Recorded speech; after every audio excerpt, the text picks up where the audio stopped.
सत्कर्म सूचको नूनम ज्ञान यज्ञ स्मृतो बुधई। देखिए, भागवत का जन्म ही होता है जब महाभारत समाप्त हो जाता है। जब तक महाभारत रहेगा भागवत का जन्म ही नहीं होगा, और जब तक भागवत का जन्म नहीं होगा मनुष्य का कल्याण नहीं होगा। भागवत का जन्म महाभारत समाप्त होने पर है, और महाभारत समाप्त कब होगा? जब दुर्योधन मारा जाएगा। दुर्योधन मारा कब जाएगा? दुर्योधन तब मरेगा जब भगवान खड़ा होकर के भीम से कहेंगे कि इसकी जंघा को तोड़ो। भीम नहीं तोड़ेगा। सब लोग कहते कहते थक जाएंगे लेकिन तोड़ेगा नहीं, क्योंकि वो एक धर्म की डाली पकड़ करके खड़ा है। मिथ्या मिथ्या नहीं तोड़ेगा। तो भगवान कहेंगे कि जंघा तोड़ो। जब जंघा टूटेगी दुर्योधन की तो दुर्योधन की मृत्यु होगी, और जब दुर्योधन मरेगा तो महाभारत समाप्त हुआ। जब महाभारत समाप्त हुआ तो परम वैष्णव परीक्षित जी का जन्म होगा। बोलिए परीक्षित जी महाराज की जय हो। जब तक परीक्षित का जन्म नहीं होगा तो भागवत कथा आएगी कहां से? इसका मतलब समझ रहे हैं?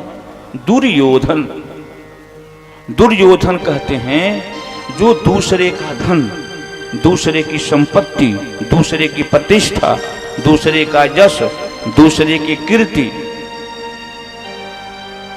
को यंत्र मंत्र तंत्र षड्यंत्र से अपना बनाना चाहे, उसको दुर्योधन कहते हैं। सब कुछ दूसरे का है, वो सब कुछ अपना बनाना है। यह दुर्बुद्धि जब तक है तो वह दुर्योधन है, और जब तक वो रहेगा तब तक परीक्षित का जन्म नहीं होगा। नहीं होने पर भागवत की कथा नहीं मिलेगी। इसलिए सबसे पहले दुर्योधन को मारना है। दुर्योधन कहां है? बोले दुर्योधन धृतराष्ट्र के गोद में बैठा है। बोले धृतराष्ट्र कौन है? बोले मोह है, मोह। मोह की गोद में बैठा हुआ दुर्योधन जब तक मोह से पोषित और पालित होता रहेगा तब तक परीक्षित का तो जन्म ही नहीं होगा। मोह कौन है? मोह का मतलब क्या होता है? गोस्वामी जी ने उत्तर कांड में इसका उत्तर दिया। मोह सकल व्याधिन कर मूला, तिन्हते पुनि उपजहि बहुसूला। मोह सभी व्याधियों का जनक है, पिता है। मोह से ही सभी व्याधियां जन्म लेती हैं। बोले कौन कौन? बोले काम, क्रोध, लोभ, ईर्ष्या, द्वेष, अहंकार, ये सभी के सभी मोह की उपज हैं। मोह से जन्म लेते हैं, इसलिए मोह को मारना पड़ेगा। बोले मोह को मारने के लिए क्या करना पड़ेगा?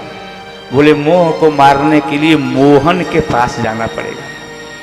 मोहन, मोहन का मतलब होता है माधव। उनके पास जाना पड़ेगा। उनके पास जाकर क्या कहना पड़ेगा?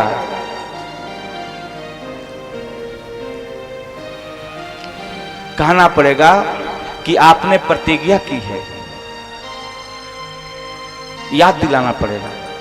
सर्वधर्मान परित्यज्य मामेकं शरणं व्रज, अहम त्वा सर्व पापेभ्यो मोक्षयिष्यामि मा शुच। आपने प्रतिज्ञा की है कि सभी धर्मों का परित्याग करके जो मेरी शरण में आ जाता है उसकी मैं रक्षा करता हूँ। बोले मामेव जे प्रपद्यन्ते माया में ताम तरन्ति ते। आपने कह दिया है कि जो मेरी शरण में आ जाते हैं वो माया से पार हो जाते हैं, इसलिए हम आपकी शरण में आ गए। जे ही ऐसा कहेंगे काम बन जाएगा, काम बनने में विलंब नहीं होगा।